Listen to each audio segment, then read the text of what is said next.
Hello friends, hi, नमस्कार, welcome to my YouTube channel let's do and learn. Guys, आप सभी का अपने YouTube channel let's do and learn में बहुत बहुत स्वागत करती हूँ। और आज हमारे चैनल को सब्सक्राइब करने के लिए यहाँ पर आप सब्सक्राइब का बटन क्लिक करिए, साथ ही बेल आइकॉन ऑल वाले क्लिक करिए ताकि सभी नोटिफिकेशन। हेलो फ्रेंड्स, हाय, आज मैं जो ये क्वेश्चन की सीरीज़ लेके आई हूँ, ये हमारा प्रैक्टिस सेट है। और प्रैक्टिस सेट आज जो मैं लेके आई हूँ वो प्रैक्टिस सेट नंबर 3 है। और सॉरी, यहाँ पर प्रैक्टिस सेट नंबर ये 4 होगा, क्योंकि एक मैंने हिंदी का भी प्रैक्टिस सेट आप सभी के लिए वीडियो बनाया था। आइए चलते हैं इस प्रैक्टिस सेट के पहले क्वेश्चन की ओर। पहला क्वेश्चन कहता है कि निम्नलिखित में से किसने 1857 के विद्रोह को क्या किया तो एक षड्यंत्र की संज्ञा दी। तो किसने दी? पहला ऑप्शन है sir James out and W. Taylor. दूसरा ऑप्शन है सर जॉन रे। तीसरा ऑप्शन है सर जॉन लॉरेंस ने। चौथा ऑप्शन है D.R. होम्स। तो इन चारों ऑप्शंस में से जो सही उत्तर होगा वो होगा सर जेम्स आउटरम ने और W. टेलर ने। इन दोनों ने क्या किया था? 1857 के विद्रोह को क्या बोला? तो इन्होंने बोला कि ये क्या है, एक तरह से षड्यंत्र है। आइए अगले प्रश्न की ओर चलते हैं। अगला प्रश्न कहता है निम्नलिखित में किसने 1857 के विद्रोह में भाग नहीं लिया। तो यहाँ पर कुछ पॉइंट्स दिए गए हैं। पहला पॉइंट है खेतिहर मजदूर, दूसरा है साहूकार, तीसरा है कृषक, चौथा है ज़मींदार। इनमें से आपको सही ऑप्शंस चुनने हैं। तो क्या ऑप्शन नंबर 1 कहता है केवल एक सही है, ऑप्शन नंबर 2 कहता है 1 और 2 सही है, ऑप्शन नंबर 3 कहता है केवल 2 सही है, और ऑप्शन नंबर 4 कहता है कि 2 और 4 सही है। तो इसमें जो ऑप्शन सही है वो है ऑप्शन नंबर 2, यानी कि केवल 2 वाला सही है, जो कि है साहूकार। इन्होंने भाग नहीं लिया था। आइए चलते हैं अगले प्रश्न की ओर। अगला प्रश्न कहता है कि 1857 के बिहार के कई नगरों को प्रभावित किया। बिहार के विभिन्न विद्रोह का जो क्रम है, विभिन्न नगरों में विद्रोह का सही क्रम, तो सही क्रम क्या है वो हम देखेंगे यहाँ पर। तो पहला ऑप्शन है पटना, मुजफ्फरपुर, रोहिणी, जगदीशपुर। दूसरा है रोहिणी, पटना, मुजफ्फरपुर, जगदीशपुर। तीसरा है मुजफ्फरपुर, पटना, जगदीशपुर, रोहिणी, और चौथा है जगदीशपुर, पटना, रोहिणी, मुजफ्फरपुर। तो इस प्रश्न में से जो सही उत्तर है, इस प्रश्न का आंसर वो है ऑप्शन नंबर बी, यानी कि यहाँ पर रोहिणी, पटना, मुजफ्फरपुर और जगदीशपुर, ये इसका सही क्रम है। Option number B is the right answer for the question. Now the question next, ये क्या कहता है? तो ये प्रश्न कहता है कि मानव बलि प्रथा का निषेध करने के कारण अंग्रेज़ों के विरुद्ध विद्रोह करने वाली जनजाति का नाम बताइए। यानी मानव की जो बलि दी जाती थी उसको निषेध करने के जो कारण अंग्रेज़ों के विरुद्ध जो विद्रोह करने वाली जनजाति थी उसका नाम बताना है। तो पहला ऑप्शन है कुकी, दूसरा ऑप्शन है खोंड, तीसरा ऑप्शन है उराव, चौथा ऑप्शन है नाइकदा। तो यहाँ पर जो सही उत्तर होगा इस प्रश्न के लिए ऑप्शन नंबर बी यहाँ पर सही उत्तर होगा, यानी खोंड जो है वो इन्होंने क्या किया था, इस प्रजाति ने विद्रोह किया था। आइए अगले प्रश्न की ओर चलते हैं। अगला प्रश्न है कि किस वर्ष में हिंदुस्तान रिपब्लिकन एसोसिएशन की स्थापना हुई। किस वर्ष में हिंदुस्तान रिपब्लिकन एसोसिएशन की स्थापना हुई थी? पहला ऑप्शन है 1920, दूसरा है 1924, तीसरा है 1928 और चौथा ऑप्शन है 1930। तो इस प्रश्न का जो सही उत्तर होगा वो होगा ऑप्शन नंबर बी, यानी कि 1924 इस प्रश्न का सही उत्तर होगा। चलते हैं अगले प्रश्न की ओर। और अगला प्रश्न है भारतीय राष्ट्रीय कांग्रेस की प्रथम महिला अध्यक्ष का क्या नाम था? तो पहला ऑप्शन है सरोजनी नायडू, दूसरा ऑप्शन है पंडित रमाबाई, तीसरा ऑप्शन है अरुणा आसफ अली, चौथा ऑप्शन है श्रीमती एनी बेसेंट। तो कौन थी ये? तो यहाँ पर जो फोर्थ ऑप्शन है option number D, Shrimati Annie Besant क्या थी? तो भारतीय राष्ट्रीय कांग्रेस की पहली महिला अध्यक्ष बनी थी। आइए चलते हैं अगले प्रश्न की ओर। अगला प्रश्न है हमारा निम्न में से किसने 1873 में सत्यशोधक समाज की स्थापना की? तो किसने की ये आपको बताना है। पहला ऑप्शन है गोपाल कृष्ण गोखले ने, दूसरा ऑप्शन है ज्योतिबा फूले ने, तीसरा ऑप्शन है शिवनाथ शास्त्री ने, चौथा ऑप्शन है उपयुक्त में से कोई नहीं। तो यहाँ पर जो सही उत्तर होगा वो होगा ज्योतिबा फूले, यानी कि ऑप्शन नंबर बी यहाँ पर सही उत्तर होगा। इन्होंने ही 1873 में सत्यशोधक समाज की स्थापना की थी। अब आइए अगले प्रश्न की ओर रुख करते हैं और अगला प्रश्न हमारा कहता है, थोड़ा सा बड़ा प्रश्न है, ध्यान से पढ़ेंगे। निम्नलिखित में से कौन 1905 के स्वदेशी आंदोलन से मुख्यतः अप्रभावित रहा, यानी कि कौन प्रभावित नहीं रहा? तो पहला ऑप्शन यहाँ पर पॉइंट्स दिए गए हैं। पहला पॉइंट है महिलाएं, दूसरा है कृषक, तीसरा है मुसलमान, चौथा है बुद्धिजीवी। तो यहाँ पर सही कूट को चुनना है। पहला ऑप्शन है 1 और 2, दूसरा ऑप्शन है 1, 2, 3, तीसरा ऑप्शन है 2 और 3, चौथा ऑप्शन है 2 और 4। तो यहाँ पर जो सही उत्तर होगा इस प्रश्न के लिए वो होगा ऑप्शन नंबर 3, यानी 2 और 4, महिलाएं और मुसलमान, ये दोनों क्या थे? अप्रभावित थे। आइए अगले प्रश्न की ओर चलते हैं। अगला प्रश्न है निम्न में से किसका योगदान होम रूल लीग की स्थापना में नहीं था, यानी कौन यहाँ पर योगदान नहीं दिया था? तो पहला ऑप्शन है बाल गंगाधर तिलक, दूसरा ऑप्शन है एनी बेसेंट, तीसरा ऑप्शन है MS सुब्रमण्यम अय्यर, चौथा ऑप्शन है ऑलकॉट। तो यहाँ पर आप जिन्होंने नहीं दिया था उनका नाम है ऑप्शन नंबर डी ऑलकॉट। इन्होंने पार्टिसिपेट नहीं किया था, होम रूल लीग की स्थापना में कोई योगदान इनका नहीं था। तो ऑप्शन नंबर डी इस प्रश्न का सही उत्तर होगा। आइए अगले प्रश्न की ओर चलते हैं। अगला प्रश्न है हमारा,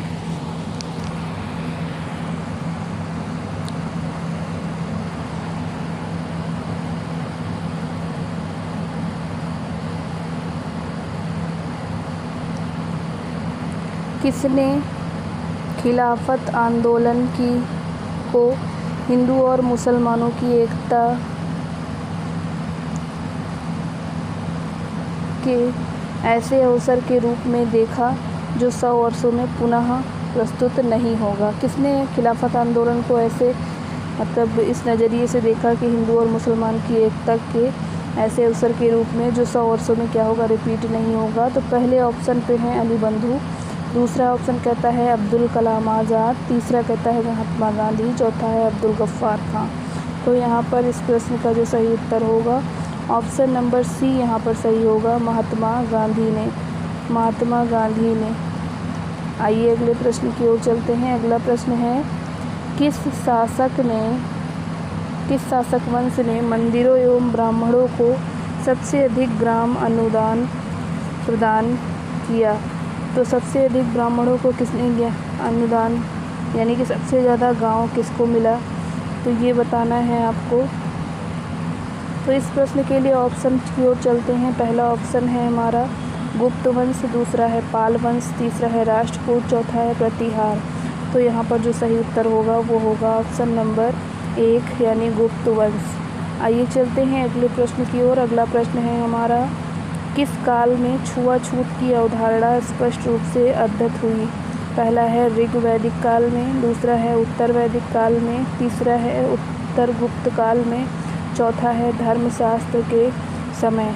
तो इस प्रश्न का जो सही उत्तर होगा वो होगा ऑप्शन नंबर सी, यहाँ पर सही उत्तर होगा। ऑप्शन नंबर सी क्या है? उत्तर गुप्त काल। आइए अगले प्रश्न की ओर चलते हैं। अगला प्रश्न कहता है, भारत में मोहम्मद गौरी ने किस को प्रथम अख्ता नियुक्त किया? पहला ऑप्शन इस प्रश्न के लिए ताजुद्दीन यल्दूज, दूसरा है कुतुबुद्दीन ऐबक, तीसरा है शमसुद्दीन इल्तुतमिश, चौथा है नसीरुद्दीन कुबाचा। तो किसको नियुक्त किया गया? तो कुतुबुद्दीन ऐबक को नियुक्त किया था। ऑप्शन नंबर बी इस प्रश्न का सही उत्तर होगा। आइए अगले प्रश्न की ओर चलते हैं। अगला प्रश्न है हमारा, किस सुल्तान के काल में खालसा भूमि अधिक पैमाने में विकसित हुई? पहला ऑप्शन है इस प्रश्न के लिए गयासुद्दीन बलबन, दूसरा ऑप्शन है अलाउद्दीन खिलजी, तीसरा ऑप्शन है मोहम्मद बिन तुगलक, चौथा ऑप्शन है फिरोज शाह तुगलक। तो यहाँ पर जो सही उत्तर होगा वो होगा अलाउद्दीन खिलजी। इस प्रश्न का सही उत्तर होगा। आइए अगले प्रश्न की ओर चलते हैं। अगला प्रश्न हमारा कहता है, सल्तनत काल के सिक्के टंका, ससगनी एवं जीतल किन धातुओं के बने थे? तो ये किन धातुओं के बने थे? पहला ऑप्शन है चांदी तांबा, दूसरा है सोना चांदी तांबा, तीसरा है चांदी जस्ता तांबा, चौथा है सोना जस्ता तांबा। तो ये जिसके बने थे वो हैं हमारे ऑप्शन नंबर 1 चांदी और तांबा इसके बने हुए थे। आइए चलते हैं अगले प्रश्न की ओर। और अगला प्रश्न है, 12मासा की रचना किसने की थी? 12मासा की रचना किसने की? तो पहला ऑप्शन है इस प्रश्न के लिए अमीर खुसरो, दूसरा है इमामी, तीसरा है मलिक मोहम्मद जायसी, चौथा है रसखान। तो यहाँ पर 12मासा की रचना मलिक मोहम्मद जायसी साहब ने की थी। ऑप्शन नंबर सी सही होगा इस प्रश्न के लिए। आइए अब चलते हैं अगले प्रश्न की ओर। अगला प्रश्न है हमारा, विजयनगर साम्राज्य के वित्तीय व्यवस्था की मुख्य विशेषता क्या थी? विजयनगर साम्राज्य के वित्तीय व्यवस्था की मुख्य विशेषता क्या थी? पहला है अधिशेष लगान, दूसरा है भू राजस्व, तीसरा है बंदरगाहों से आमदनी, चौथा है मुद्रा प्रणाली। तो यहाँ पर जो सही ऑप्शन होगा वो क्या होगा? इन चारों ऑप्शंस में से विजयनगर साम्राज्य की स्थापना किसने की थी? तो आपको ये बताना है। और इसके बाद यहाँ पर राइट आंसर जो होगा वो होगा ऑप्शन नंबर सी बंदरगाहों से आमदनी। ऑप्शन नंबर सी इस प्रश्न का सही उत्तर होगा। आइए चलते हैं अगले प्रश्न की ओर। अगला प्रश्न है हमारा, पानीपत के युद्ध में बाबर की जीत का मुख्य कारण क्या थी? पानीपत के युद्ध में बाबर की जीत का मुख्य कारण क्या था? पहला ऑप्शन है उसकी घुड़वसान सेना, दूसरा ऑप्शन है उसकी सैन्य कुशलता, तीसरा ऑप्शन है तुगलमा प्रथा, चौथा है अफगानों की आपसी फूट। तो यहाँ पर सी ऑप्शन सही होगा। जो तुगलमा प्रथा है इसकी वजह से क्या हुआ? इसकी जीत हुई।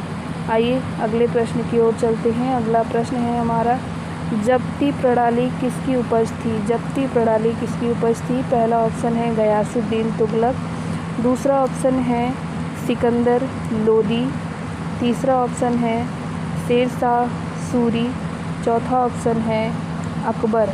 तो यहाँ पर जो इस प्रश्न का सही उत्तर होगा वो है ऑप्शन नंबर डी, जब्ती प्रणाली की उपज अकबर ने की थी। आइए अगले प्रश्न की ओर मूव करते हैं।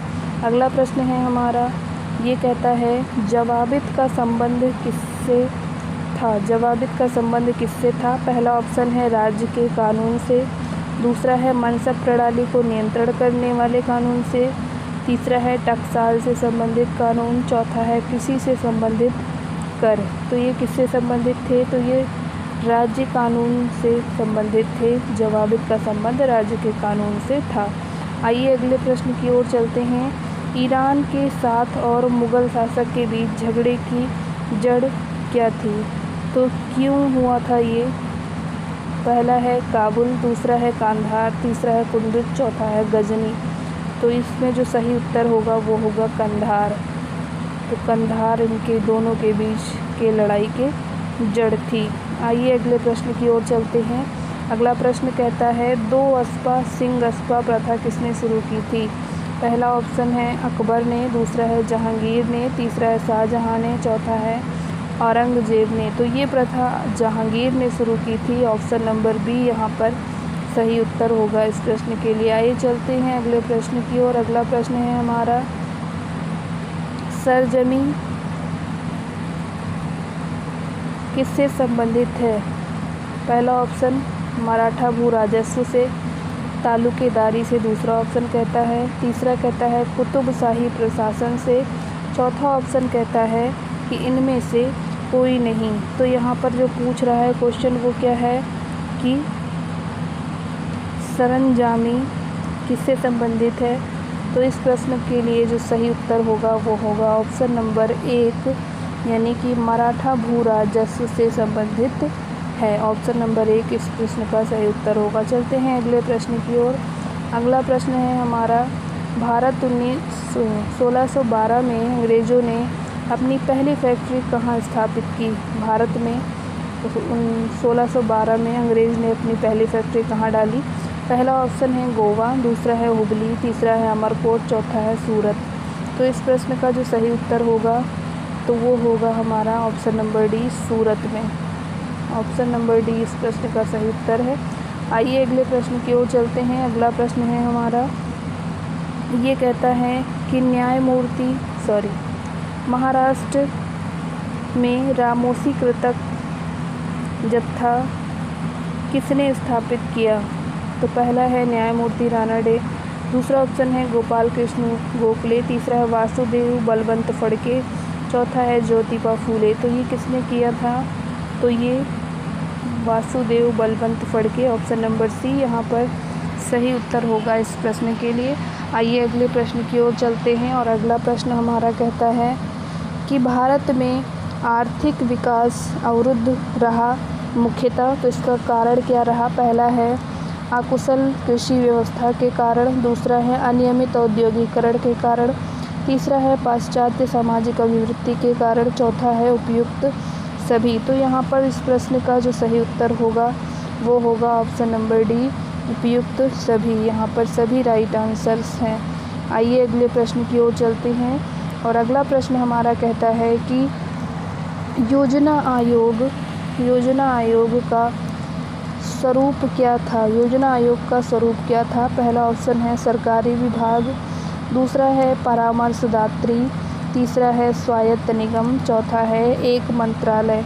तो यहाँ पर जो सही उत्तर होगा वो होगा परामर्शदात्री। योजना आयोग का जो स्वरूप था वो परामर्शदात्री के रूप में था। आइए अगले प्रश्न की ओर चलते हैं और अगला प्रश्न हमारा कहता है भारतीय योजना आयोग के जो पदेन अध्यक्ष होते हैं वो कौन होते हैं? तो इस प्रश्न के लिए पहला ऑप्शन है योजना मंत्री, दूसरा है प्रधानमंत्री, तीसरा है राष्ट्रपति और चौथा है भारतीय रिजर्व बैंक का गवर्नर। तो यहाँ पर इस प्रश्न के लिए जो सही उत्तर है वो है ऑप्शन नंबर बी, प्रधानमंत्री क्या होता है? योजना आयोग का पदेन अधिकारी यानी कि पदेन अध्यक्ष होता है। आइए चलते हैं अब अगले प्रश्न की ओर। अगला प्रश्न है हमारा, निम्न में राजवंशों में किसका उल्लेख संगम साहित्य में नहीं हुआ है बताना है आपको। तो इस प्रश्न के लिए पहला ऑप्शन है कदम्ब, दूसरा है चेर, तीसरा है चोल, चौथा है पांडे। क्वेश्चन एक बार फिर से पढ़ लीजिए, राजवंशों में किसका उल्लेख संगम साहित्य में नहीं है? तो इन चारों में से किसका नहीं है?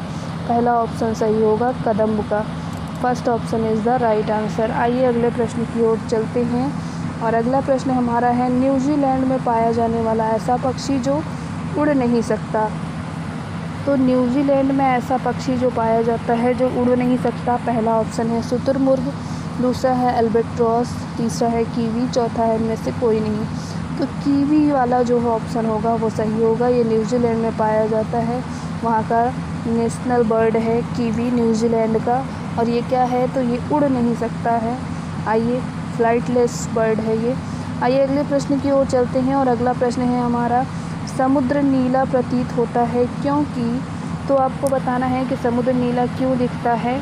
फर्स्ट ऑप्शन सेज दैट अधिक गहराई के कारण, दूसरा ऑप्शन है आकाश के परावर्तन तथा जल के कणों द्वारा प्रकाश प्रकीर्णन के द्वारा, तीसरा ऑप्शन है जल के नीले रंग के कारण, चौथा ऑप्शन है जल की ऊपरी सतह के कारण। तो इस प्रश्न का जो सही उत्तर होगा वो होगा ऑप्शन नंबर बी, आकाश के परावर्तन तथा जल के कणों का प्रकाश जो प्रकीर्णन है यानी कि क्या है, रिफ्लेक्शन है, उसकी वजह से यहाँ पर समुद्र नीला दिखाई देता है। ऑप्शन नंबर बी इस प्रश्न का सही उत्तर होगा। आइए अगले प्रश्न की ओर चलते हैं और अगला प्रश्न है हमारा, तेज़ हवा वाली रात्रि में ओस नहीं बनती क्योंकि? यानी कि अगर जिस रात में हवा तेज़ चलती है तो उस रात में क्या है, ओस नहीं बनती। ऐसा क्यों होता है ये आपको बताना है। पहला ऑप्शन है वाष्पीकरण की दर तेज़ हो जाती है, दूसरा ऑप्शन है हवा में नमी कम होती है, तीसरा ऑप्शन है तापमान ऊंचा रहता है, चौथा ऑप्शन है आकाश साफ नहीं होता। तो इन सभी में से जो सही उत्तर होगा वो क्या होगा कि वाष्पीकरण की दर क्या हो जाती है, तेज़ हो जाती है, यानी रेट ऑफ इवेपोराइजेशन इंक्रीज हो जाता है, जिसकी वजह से ओस का निर्माण नहीं होता है। आइए अगले प्रश्न की ओर चलते हैं और अगला प्रश्न है हमारा, जीवन चक्र की दृष्टि से पौधे का सबसे महत्वपूर्ण अंग है। जीवन चक्र की दृष्टि से पौधे का जो सबसे महत्वपूर्ण अंग है वो क्या है? पहला ऑप्शन है पुष्प, दूसरा ऑप्शन है पत्ती, तीसरा है तना और चौथा है जड़।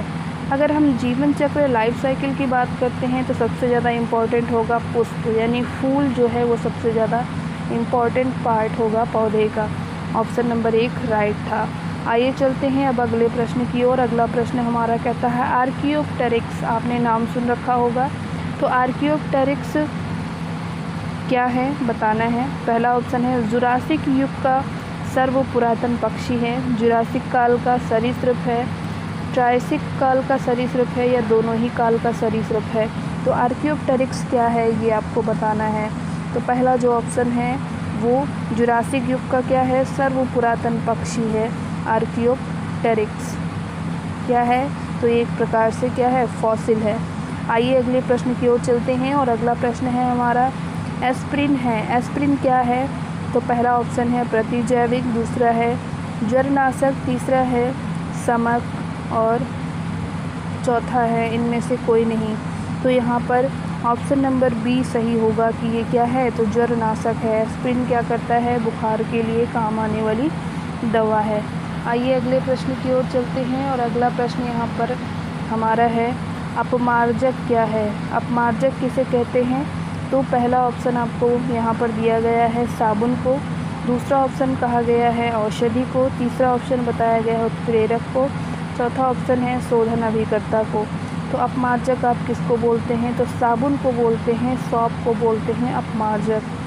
आइए अगले प्रश्न की ओर मूव करते हैं और अगला प्रश्न हमारा कहता है रेडियोधर्मी पदार्थ उत्सर्जित करता है। रेडियोधर्मी पदार्थ क्या उत्सर्जित करता है? पहला है अल्फा कण, दूसरा है बीटा कण, तीसरा है गामा कण, चौथा है उपयुक्त में से कोई नहीं।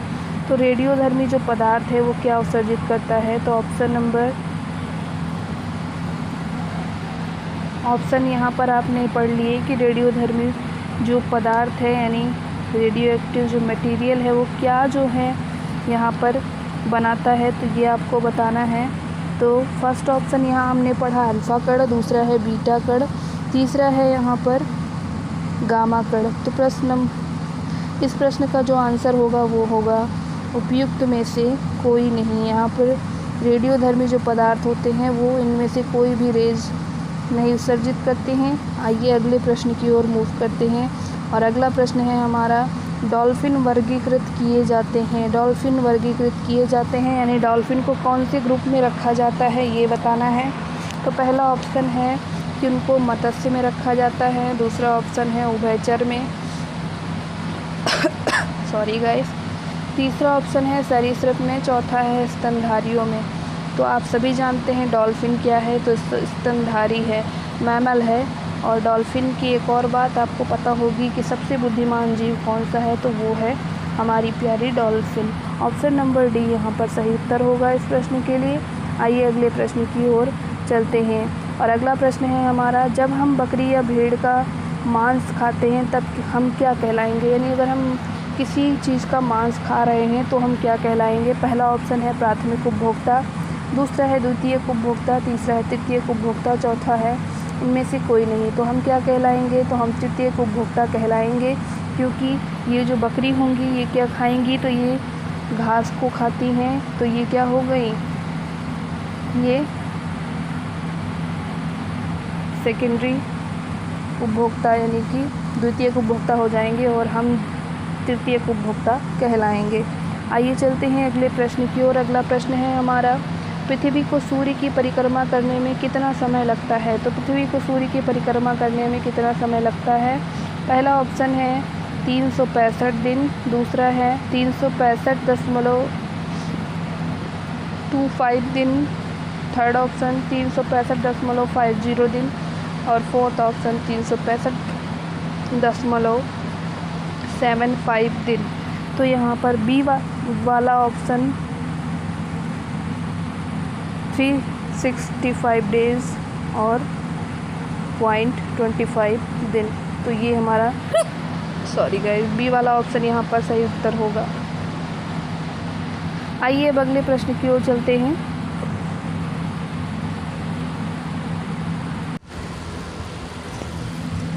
और अगला प्रश्न है हमारा, सौर मंडल का सर्वाधिक गर्म ग्रह है। सौर मंडल का सर्वाधिक गर्म ग्रह कौन सा है? तो पहला ऑप्शन है बुध, दूसरा है शुक्र, तीसरा मंगल, चौथा है पृथ्वी। तो यहाँ पर कौन सा ऑप्शन सही होगा? तो यहाँ बी ऑप्शन सही होगा, शुक्र। सौरमंडल का सबसे गर्म ग्रह कौन सा है? तो शुक्र है। आइए अगले प्रश्न की ओर चलते हैं।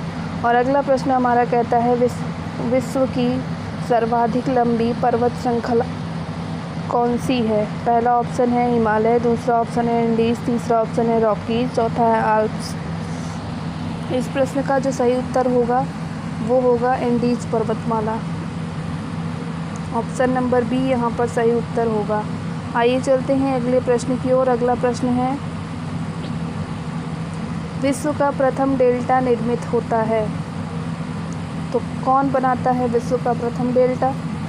पहला ऑप्शन गंगा एवं ब्रह्मपुत्र द्वारा, दूसरा ऑप्शन है मिसिसिपी मिसौरी द्वारा, तीसरा ऑप्शन है यांगसी द्वारा, चौथा ऑप्शन है होंगहो द्वारा। तो यहाँ पर जो सही ऑप्शन होगा वो मिसिसिपी मिसौरी द्वारा बनाया गया डेल्टा विश्व का प्रथम डेल्टा कहलाएगा। ऑप्शन नंबर बी इस प्रश्न के लिए सही उत्तर होगा। उम्मीद करती हूँ आपको ये क्वेश्चंस अच्छे लग रहे होंगे। और अगर आपको हमारी वीडियो पसंद आ रही हो तो गाइस आप सभी से रिक्वेस्ट है, प्लीज़ आप सब हमारे YouTube चैनल को सब्सक्राइब करना ना भूलें। आइए अगले प्रश्न की ओर चलते हैं। और अब हमारा अगला प्रश्न है,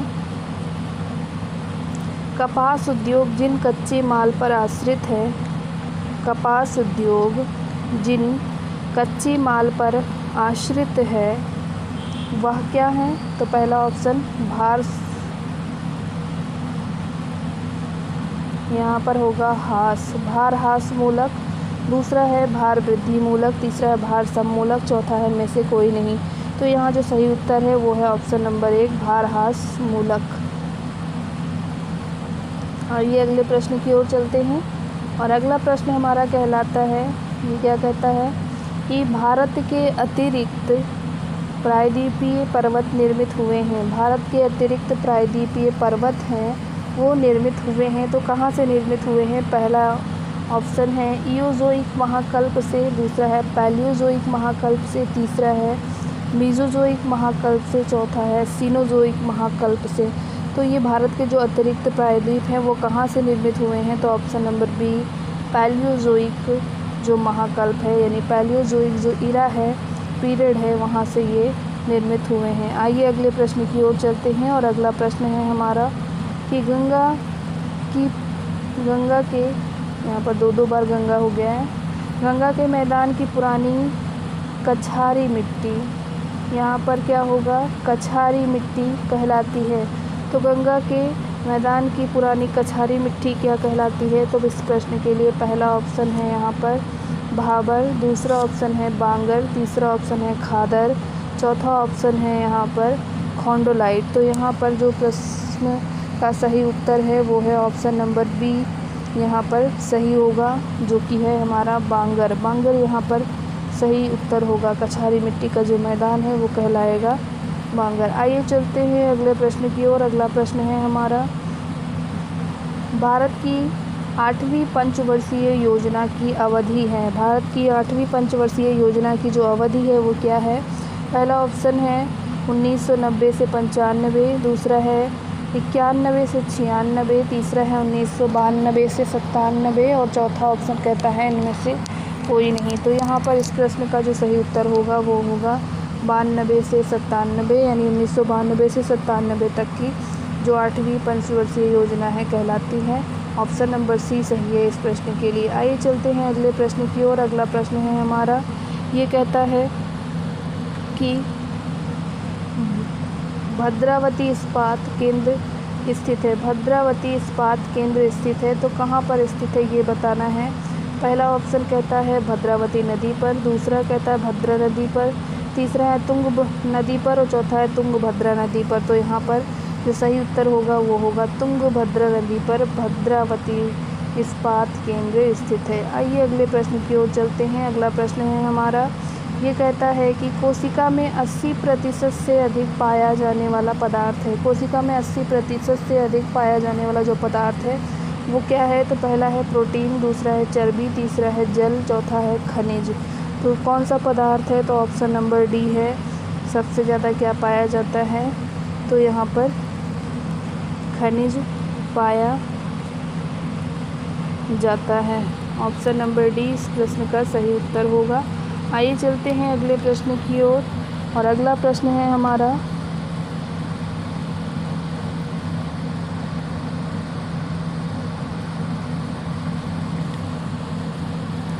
गाइस यहाँ पर इसको आप ध्यान से नोट कर लें कि यहाँ पर कभी कभी आप सोच सकते हैं कि यहाँ जल पाया जाता है, लेकिन जल नहीं, सबसे ज़्यादा मात्रा में क्या होता है? तो मिनरल होता है, खनिज होता है। आइए चलते हैं अगले प्रश्न की ओर। अगला प्रश्न है हमारा, इंसुलिन प्राप्त होता है। तो इंसुलिन हमें किससे प्राप्त होता है? पहला ऑप्शन है अदरक के प्रकंद से, दूसरा है डहेलिया से, तीसरा है बालसम से, चौथा है आलू कंद से। तो यहाँ पर इस प्रश्न का जो सही उत्तर होगा वो क्या होगा? आप सब ध्यान से इसको पढ़ ले। आइए अगले प्रश्न की ओर चलते हैं कि इंसुलिन हमें किससे प्राप्त होता है। तो ये हमने अभी क्वेश्चन आपको रीड करके बताया था। इस पहला ऑप्शन है अदरक के प्रकंद से, दूसरा है डहेलिया से, तीसरा है बालसम से, चौथा है आलू के कंद से। तो इस प्रश्न का जो सही उत्तर होगा वो होगा ऑप्शन नंबर बी, डहेलिया से। तो इंसुलिन प्राप्त होता है किससे? डहेलिया के फूल से। आइए अगले प्रश्न की ओर चलते हैं। अगला प्रश्न है, डॉक्टर हरगोविंद खुराना को किस आविष्कार के लिए सम्मानित किया गया है? तो पहला ऑप्शन है प्रोटीन सिंथेसिस के लिए, दूसरा है जीन्स के सिंथेसिस के लिए, तीसरा है नाइट्रोजन के संश्लेषण के लिए, चौथा है इनमें से कोई नहीं। तो यहाँ पर इस प्रश्न का जो सही उत्तर है वो क्या है? जीन्स सिंथेसिस के लिए डॉक्टर हरगोविंद खुराना को सम्मानित किया गया। आइए अगले प्रश्न की ओर चलते हैं। संसार का सबसे बड़ा पुष्प आपने शायद सुन रखा हो। पहला ऑप्शन इसके लिए कमल, दूसरा रिफ्लेक्सिया, तीसरा कैक्टस, चौथा इनमें से कोई नहीं। इसको बिना पढ़े ही मैं आपको बता दे रही हूँ। रिफ्लेक्सिया क्या है? तो सबसे बड़ा फूल है। और अगर हम सबसे छोटे की बात करें तो वो है हमारा वोल्फिया। वोल्फिया क्या है? तो सबसे छोटा पुष्प है। आइए अगले प्रश्न की ओर चलते हैं। और अगला प्रश्न है हमारा, तने की काट। अगला प्रश्न है हमारा, तने की काट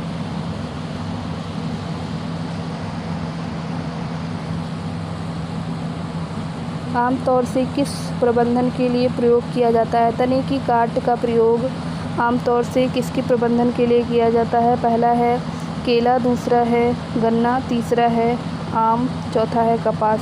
तो यहाँ आप जानते हैं गन्ने को हम क्या करते हैं, हमारा लंबा सा गन्ना होता है उसको हम ऐसे ऐसे कट करते हैं, यानी उसके तने का प्रयोग करते हैं किसके लिए? प्रबंधन के लिए, इसको यूटिलाइज करने के लिए और नया प्लांट बनाने के लिए।